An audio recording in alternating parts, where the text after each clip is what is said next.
ಮೊದಲನೇ ದಿನ ಹೊರಗಡೆ ಹೋದಂತ ರಕ್ಷಿತಾ ಬ್ಯಾಕ್ ಆನ್ ಸ್ಟೇಜ್. ಇದೇನು ನಿಮ್ಮ ಉಡುಪಿ ಬಿಗ್ ಬಾಸ್ ಸೀಸನ್ ಕಾರ್ಡ 12ಕ್ಕೆ ರಕ್ಷಿತಾ ಅವರು ಮತ್ತೆ ವಾಪಸ್ ಬಂದ್ರು. ಹೇ ಹಾಯ್ ಹೆಲೋ ನಮಸ್ಕಾರ Karnataka, welcome back to our new video. So ನೀವೆಲ್ಲ ನೋಡಿರ್ತೀರಾ, ಮೊದಲೇ ದಿನಾನೇ ಅಂದ್ರೆ ಬಿಗ್ ಬಾಸ್ ಸೀಸನ್ ಸ್ಟಾರ್ಟ್ ಆದ ಮೊದಲೇ ದಿನಾನೇ ರಕ್ಷಿತಾ ಅವ್ರನ್ನ ಎಲಿಮಿನೇಟ್ ಮಾಡಿದ್ರು ಮನೆಯವರೆಲ್ಲ ಸೇರಿ. ಒಂಟಿ ಟೀಮ್ ಅವರು ಅಲ್ಲಿ ಅವರಿಗೆ ಪಕ್ಕಾ ಮೋಸ ಆಗಿತ್ತಂತಾನೆ ಹೇಳ್ಬೋದು. ಯಾಕಂದ್ರೆ ಅಲ್ಲಿ ತುಂಬಾ ಇವ್ರನ್ನ ಸ್ವಲ್ಪ ಕೀಳಾಗಿ ನೋಡಿದ್ರು.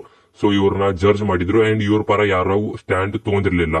ಅಂದ್ರೆ ಎಲ್ಲಾರು ಸೇರಿ ಇವ್ರನ್ನ ಆಚೆ ಹಾಕಿದ್ರು. ಆದ್ರೆ ನಮ್ಗೆಲ್ಲ ಗೊತ್ತಾಯ್ತು ಇವ್ರು ಪಕ್ಕ ವಾಪಸ್ ಬಂದೇ ಬರ್ತಾರಂತ.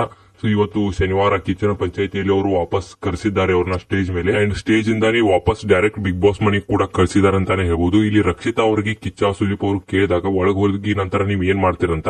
ಸೊ ಅವ್ರಿಗೆ ಏನ್ ಹೇಳಿದ್ರಂದ್ರೆ, ಡೈರೆಕ್ಟ್ ಅವ್ರನ್ನ ನಾನು ಕ್ವಶನ್ ಮಾಡ್ತೀನಿ, ನನ್ನ ಪರ ಯಾರು ಸ್ಟ್ಯಾಂಡ್ ಯಾಕೆ ತಗೋಲಿಲ್ಲ ಅಂತ.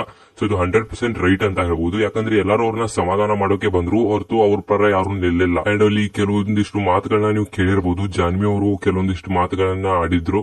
ಅಂದ್ರೆ ಹುಚ್ಚುಚ್ಚಾಗಿ ಫೇಮಸ್ ಆಗಿ ಬಂದವರು ಈ ತರ ಅವರ ವೃತ್ತಿಗೆ ಸ್ವಲ್ಪ ಕೆಟ್ಟದಾಗಿ ಮಾತಾಡಿದ್ರಂತ ಹೇಳ್ಬೋದು.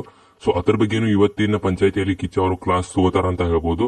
ಇನ್ನು ಈ ವಾರದ ಕಿಚ್ಚನ ಚಪ್ಪಾಳೆ. ಸೊ ಕಿಚ್ಚನ ಚಪ್ಪಾಳೆ ಯಾರಿಗೆ ಅಂತ ನೋಡೋದಾದ್ರೆ, ನಮಗ್ ಬಂದಿರೋ ಅಪ್ಡೇಟ್ ಪ್ರಕಾರ ಈ ವಾರದ ಕಿಚ್ಚನ ಚಪ್ಪಾಳೆ ಗಿಲ್ಲಿ ನಟ ಅವರಿಗೆ ಬಂದಿದೆ ಅನ್ಸುತ್ತೆ. ಅದು ಇವತ್ತಿನ ಎಪಿಸೋಡ್ ಅಲ್ಲಿ ಕ್ಲಿಯರ್ ಆಗುತ್ತೆ ಅಂಡ್ ನಾನು ನಿಮಗೆ ಅಪ್ಡೇಟ್ ಕೂಡ ಮಾಡ್ತೀನಿ.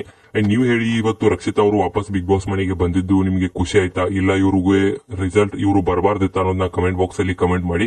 ಸೊ ನನಗೆ ಅನ್ಸೋ ಪ್ರಕಾರ ಇವ್ರು ಬಂದಿದ್ದು ಒಳ್ಳೇದಾಯ್ತು. ಯಾಕಂದ್ರೆ ಚಾನ್ಸ್ ಕೊಡಬೇಕು. ಸೊ ಮೊದಲೇ ದಿನಾನೇ ಕರೆಸಿ ಅವ್ರನ್ನ ಮೊದಲೇ ದಿನಾನೇ ಕಳಿಸಿದ್ರೆ ಅವ್ರಿಗೆ ಎಷ್ಟು ಅವಮಾನ ಆಗಿರಬಾರ್ದು, ಅವ್ರ ಮನಸ್ಸಿಗೆ ಎಷ್ಟು ನೋವಾಗಿರಬಾರ್ದು. ಸೊ ಆ ತರ ಬಿಗ್ ಬಾಸ್ ಮಾಡಲಿಲ್ಲ. ನಮ್ಗೆಲ್ಲ ಗೊತ್ತಾಯ್ತು ಇವ್ರು ವಾಪಸ್ ಬಂದೇ ಬರ್ತಾರಂತ. ಬಿಗ್ ಬಾಸ್ ಅವರು ಇವ್ರನ್ನ ಮತ್ತೆ ವಾಪಸ್ ಕರೆಸಿದ್ದಾರೆ. ಇನ್ ಮುಂದೆ ಇವರು ಆಟ ಆಡ್ತಾರೆ. ಸೊ ನೋಡೋಣ ಏನಾಗುತ್ತಂತ. ಸೊ ನೀವು ಹೇಳಿ, ಕಮೆಂಟ್ ಮಾಡಿ. ನೀವೇ